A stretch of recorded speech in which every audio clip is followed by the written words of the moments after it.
What's up, guys? What's going on? Camp out coming at you with a review. I don't know why I waited so long to do this one. I got them a while ago, well, like about a week ago. But anyway, 500 across the top of the box.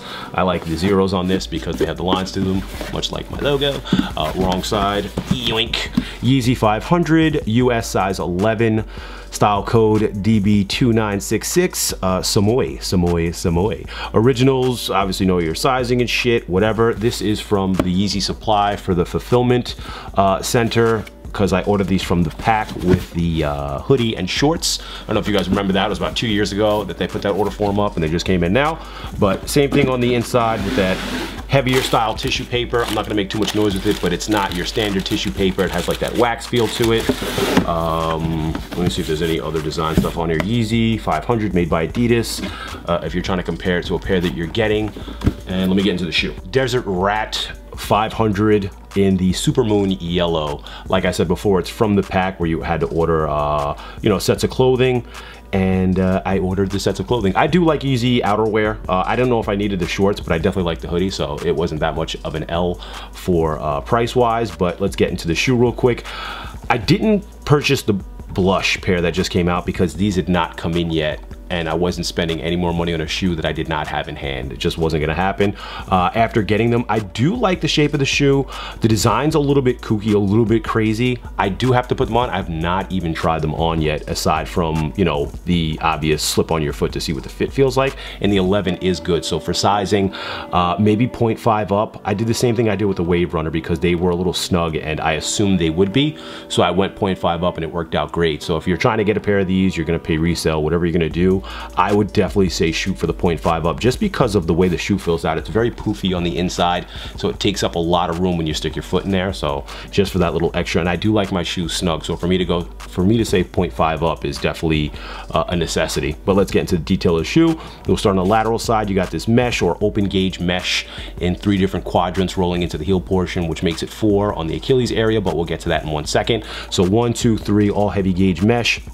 You got a couple of leather hits on the outer lying areas of the grommet area. A very hairy brush suede on all the other hairy looking areas. So that would be from the heel counter rolling into the lateral side for the grommet areas. Leather hit like we just spoke about in this very, I would almost say piss yellow kind of feel. You can see the color variation here, which looks very pissy, so to speak. That's leather. And then the other 2 grommet areas or hole punch areas for your laces are also in that furry little suede feel. Rolling to the toe cap, brush suede again across the entire toe cap and forefront of the shoe.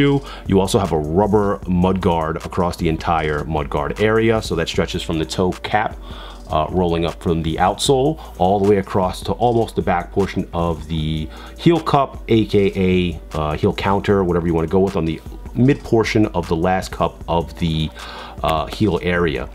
In between that, you have this nubuck feel. And a 3M gauging. So where my finger is rolling right now is all 3M yellow gauging. I will try and get a shot so you guys can see what that looks like, but it's actually very clean. I like the way it looks. We spoke about the nubuck. We'll roll to the inner or upper portion of the tongue area with the heavy gauge mesh down the entire thing again. You have a couple of welded technology hits on the upper portion of the tongue. And then the pull tab area gets kind of crazy as well. It has a very like bug-esque feel when I'm looking at it this way.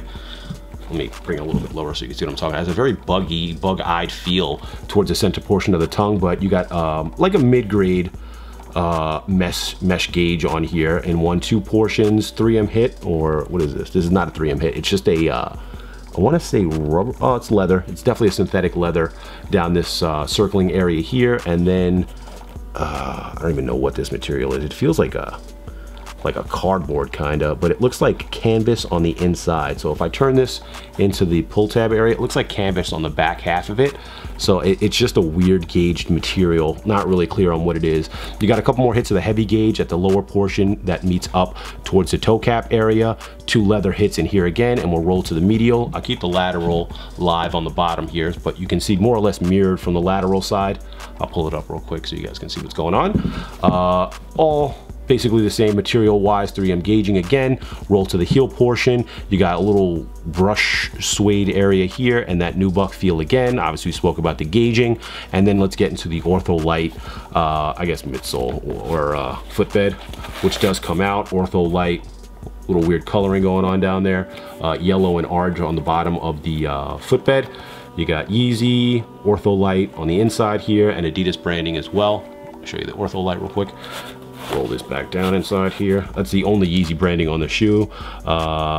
Adiprene is the, I guess, the material they use for the actual midsole, which is very, very kooky as well. Almost has another bug or reptile feel to it, especially with the way that they cut into it. Roll into the heel portion. It's very high and bulky inside here, and then an Adidas branding hit on the medial side of the midsole. And as you can see on the outsole, it's very, very kooky. Almost looks like terrain or like mapping for terrain on the outsole. What's on here? Non-marking. I don't know what the fuck that is, but drop that shit. Non-marking on the heel portion of the outsole, which is kind of weird, but I'll do an on foot so you guys can see what it looks like. No extra laces, nothing really crazy extra about the shoes, but whatever. I forgot the price point on them already. I think they were $220. I want to say they were $220. Oh, you can almost see the 3M hit here, so I don't have to take the picture. You guys can see all that 3M from the lighting that I'm using. On foot's coming. Hope you guys like the review. You have any questions or comments, hit me in the comment section. And last but not least, I spoke about it before, this inside here is very, very, very padded. I don't know if you guys can see it, but I'll show it to you a little bit more here. So like I said, be wary of your sizing. Anyway, I'm out of here. Peace.